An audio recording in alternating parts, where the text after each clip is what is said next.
mag-secret file ay ilike mo muna ang video na to at mag-subscribe na sa aming YouTube channel. Don't forget to click the notification bell para hindi ka nahuhuli sa latest episode ng DJ Rocky's Secret Files.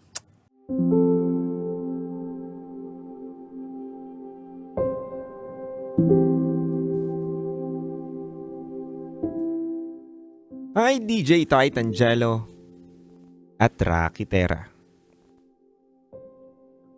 4 months na po pala akong dire-diretsong nakikinig sa programa ninyo gabi-gabi.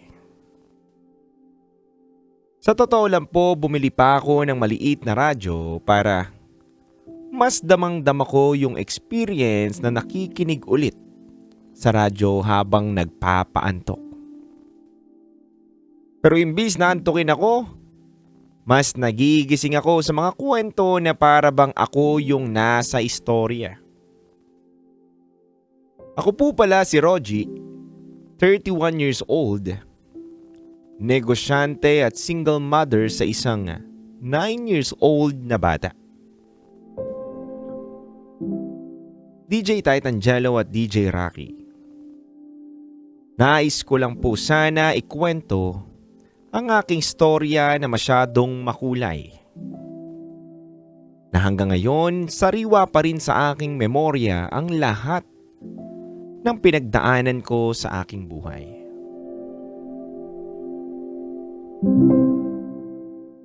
Tandang-tanda ko pa. 19 years old ako nang nakilala ko ang ama ng aking nag-iisang anak. Malayo ang edad naming dalawa dahil 28 years old na siya nung panahon na yon.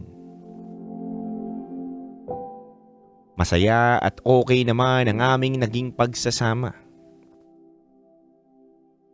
Ang alam ko, single at looking for right person siya that time. Walang sabit, binata na pogi at maayos na rin ang buhay. Panahon naman na yon, 19 years old ako, nag-aaral at may maliit kami na negosyo. Yung negosyo na naiwan ng nanay ko, ako na po ang pinamahala. Dahil nag-iibang bansa ang aking magulang at pauwi-uwi na lang sila kada 6 na buwan. Sa aming negosyo na yon, dun ko po nakilala ang ama ng aking anak. Kliyente namin sila that time.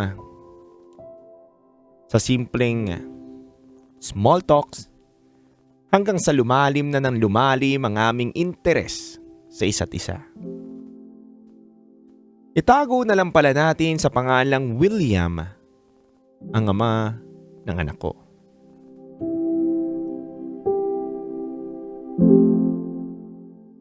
DJ Rocky at DJ Titangelo. Paano ba naman na hindi mahuhulog ang katulad ko sa gwapo at maginoo na lalaki na katulad niya? Sabay araw-araw mo pang makikita sa aming opisina. Dahil nga client namin sila. DJ Titan at DJ Rocky, normal lang naman ang usapan namin tuwing pumupunta siya sa opisina hanggang sa nagkagusto na sa isa't isa. Sa madaling salita, nagkaroon na kami ng relasyon. Fast forward po. 22 years old na ako nang malaman ko. Nabuntis ako sa aking nag-iisang anak. Mag-BF at GF lang po kami nun. Nung panahon na nalaman naming dalawa na nagdadalang tao ako, siyempre bilang mas matanda siya sa akin, tinanong ko muna siya kung ano ba ang magiging plano namin sa isa't isa. Ang mga tanong ko ay, magpapakasal na ba kami? Magsasarili na ba kami upang makabuo na ng sariling pamilya?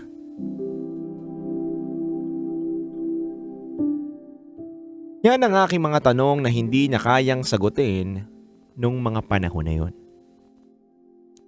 Tanging sagot niya lang ay sabihin muna natin sa pamilya mo Nabuntis ka at sasabihin ko din sa pamilya ko.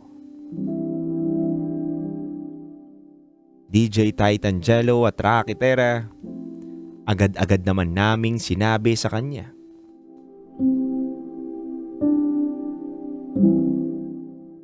Sa kanyang pamilya na buntis po ako. At ganoon din po sa aking pamilya. Sinabi din po namin na nagdadalang tao na po ako.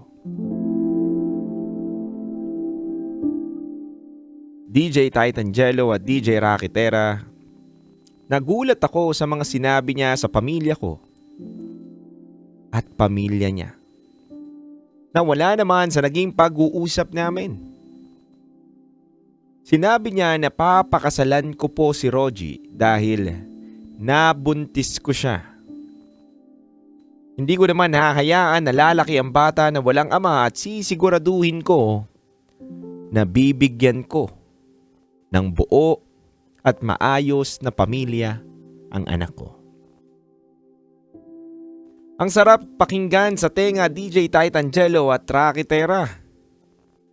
Mga pangako na binibigkas niya sa kanyang bibig nung panahon na kausap niya ang aming pamilya.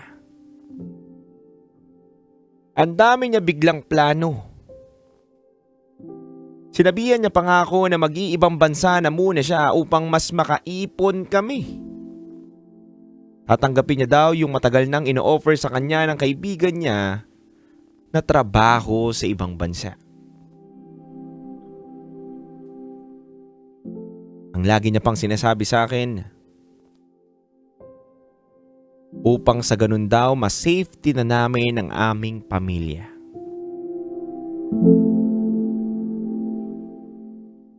DJ Titan Jello at DJ Rocky Terra, sobrang tuwa ko naman bilang isang babae.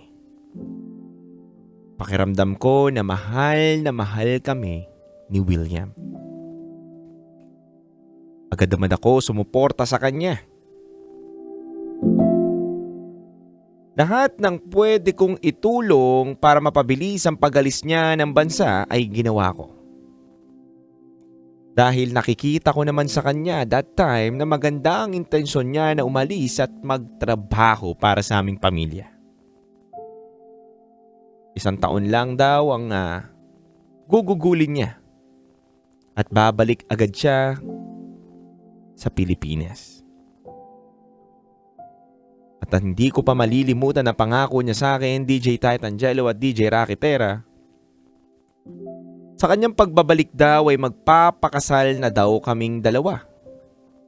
At sakto daw yun na ilang buwan pa lang daw ang bata mula sa aking panganganak.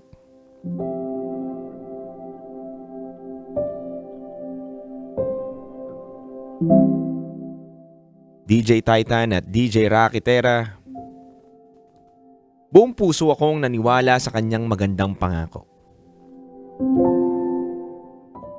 Pero yung mga pangako na yun ay bigla na lang nagbago. Tuluyan na nga pong nakaalis ng bansa ang aking boyfriend na ama ng aking anak. At 1 buwan lang makalipas matapos siyang makaalis ng bansa, hindi na muli siyang nagparamdam sa akin. Halos mabaliw-baliw ako. Kakaisip at kakatanong sa pamilya, kaibigan o kanino man na nakakakilala sa kanya. Dahil bigla na lang siya hindi makontak. Madalas ako nangungulit sa kanyang pamilya. At ang tanging sagot lang sa akin ng pamilya niya ay ang huling mensahe daw sa kanila ay gusto ko munang lumayo. At gusto ko mapag-isa upang magkaroon daw ng kapayapaan. Yan po ang mismong sinabi sa akin ng pamilya niya. Umiiyak po ko sa mismong nanay niya at sa mga kapatid niya. Pero ang tanging sagot sa akin, wala daw silang magagawa dahil hindi rin daw nila mismo alam kung nasaan ngayon si William.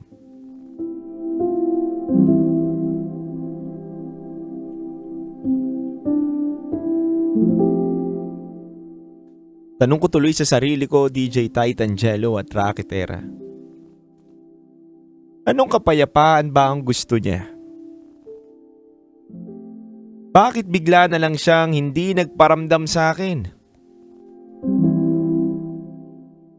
Sa totoo lang po, matatanggap ko naman kung sasabihin niya sa akin mismo na ayaw niya na ako. Iiwanan niya na kami ng anak niya. Pero para bigla na lang maglaho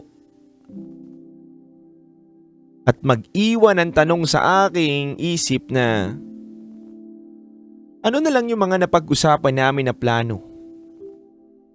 Wala na lang yun? Hindi makatotohanan?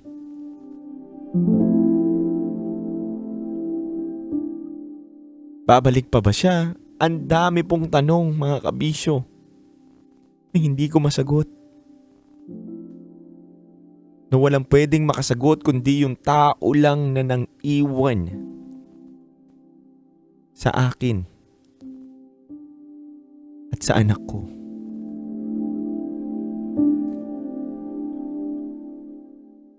Sobrang sakit lang, DJ Titangelo at DJ Rakitera.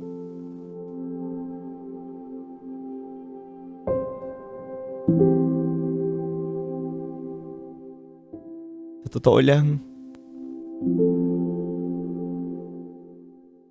ilang taon na nakakalipas ang kwento na to.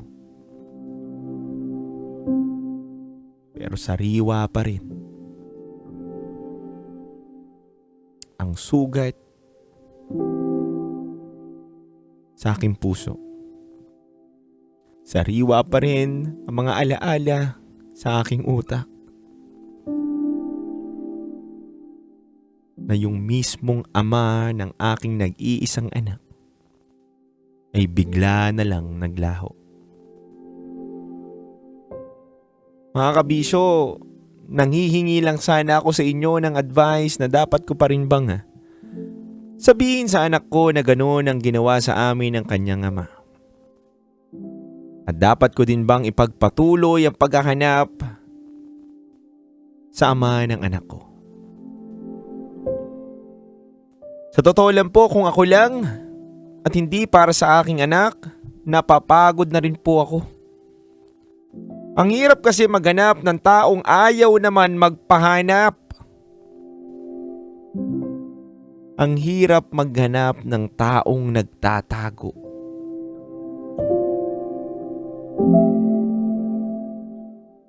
May gusto lang sana akong sabihin sa'yo.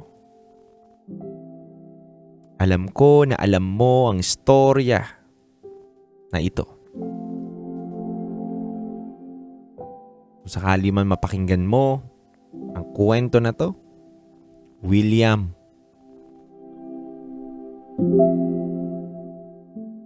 tatanggapin pa rin kita. Tatanggapin kita hindi dahil para mahalin, kundi tatanggapin kita upang makilala mo at makilala ka ng anak mo. Patatawarin kita sa ngalan ng anak natin. Huwag mo lang sanang taguan yung bata.